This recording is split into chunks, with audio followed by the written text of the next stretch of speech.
In 2 Corinthians chapter 13 and verse 5, it reads, "Examine yourselves to see whether you are of the faith. Test yourselves. Do you not realize that Christ Jesus, YAHAWAH, is in you, unless you, of course, fail the test?"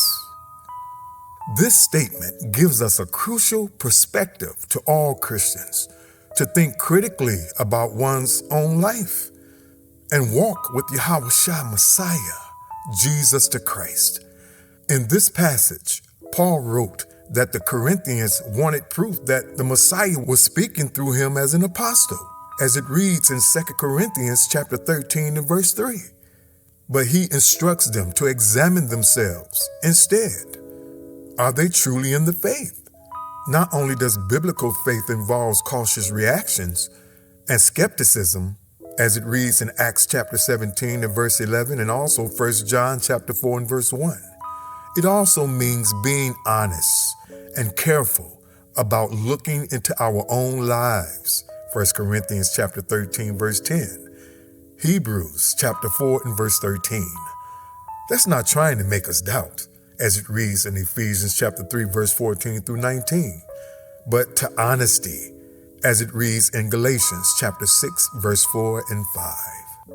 Given that this letter was meant for a broad audience for all generations of believers, though it was directed to a particular church, part of the meaning here is a question of salvation, to truly examine oneself spiritually. That includes an honest look at whether one is truly a believer in YAHAWAH Messiah, Jesus the Christ, the Son of the living Elohim. And yes, he is Elohim the Son.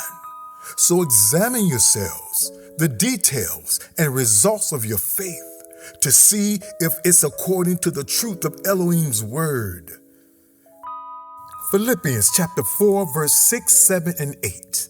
It reads, "And remember, be careful for nothing, but in everything, by prayer and supplication, with thanksgiving, let your requests be made known unto Elohim, and the peace of Elohim, which passes all understanding, shall keep your hearts and minds through Messiah, Jesus the Christ." And finally, brothers, whatsoever things are true, whatsoever things are honest, whatsoever things are just, whatsoever things are pure, whatsoever things are lovely, whatsoever things are of good report, if there be any virtue, if there be any praise, think on these things. And may God bless you always and keep you safe in the times that we're in. I'm your brother, Raymond Harris.